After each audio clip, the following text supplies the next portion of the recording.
Hi, I'm Hannah Morrish. And I'm Pete Langley. And we're from the Student Room, the UK's biggest student online community. For many years I've been a teacher. I reckon I've helped about 4,000 students through their exams. And now on the Student Room, we help literally millions every year. So we're going to be part of Classic FM's Revision Hour. We're going to be sharing tips with you on how to get the most out of your exam season. So we're going to share revision tips that actually work. We're going to show how you can beat procrastination. And we'll also be making sure that you're looking after yourself during this time, because it's a really important time, but your health is also super important. It's no surprise that so many students like to listen to classical music while they're revising. We all know that music is about mood. And so you can use classical music to help your mood. Before you start revising, listen to something inspiring. That'll get you ready to go. Then when you're actually revising, it's great to hear something quite gentle that won't take your attention fully away from your work, and maybe avoid things that are just a bit wordy because you don't want to be distracted. Then when you've finished, you can use your favourite piece of music as a reward. What's so brilliant about classical music is that it's quite emotional. When you listen to it and you tune in, it can really make you feel something. And when you feel something, it helps you to remember. And that's what's so important. By listening to classical music when you're revising can actually help you to embed the information that you need to then take your exam. So then when you're making your way to the exam, then listen to the same piece of classical music, because that will enable you to remember all of those things that you were looking at and revising when you were listening to that music originally. And that's a hack in itself.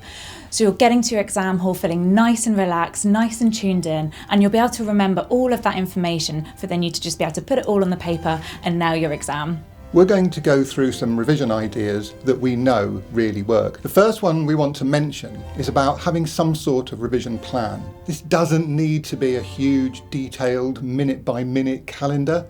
But what you need is something that will stop you running out of revision time before the exam and make sure that you revise everything in time.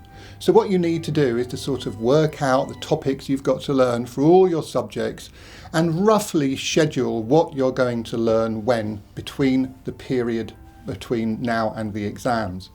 During that time, you're going to do the exact revision you need, and you need to give yourself a little break of a few days at the end when you're going to go through everything again.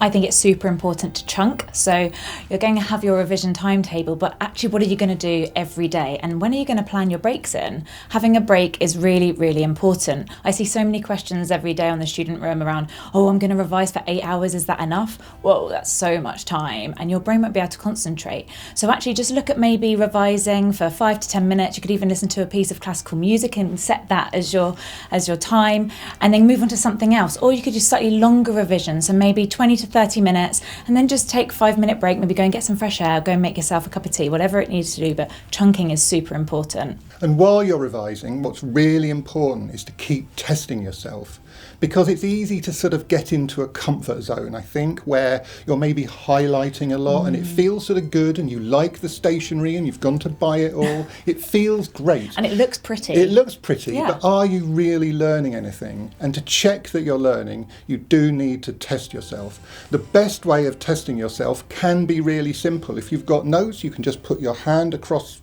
material and then try and remember it. It can be that simple, or it can be more elaborate. Do it with your friends, write yourself quizzes, however, but testing is important. And it's important you go back to the same material and keep testing yourself on it, so maybe the next day, because that way your brain is having to work hard. And when your brain is having to work hard, it means you're learning. So don't let your brain escape lightly. Make it work for you. It's an incredibly powerful part of your body. Use it.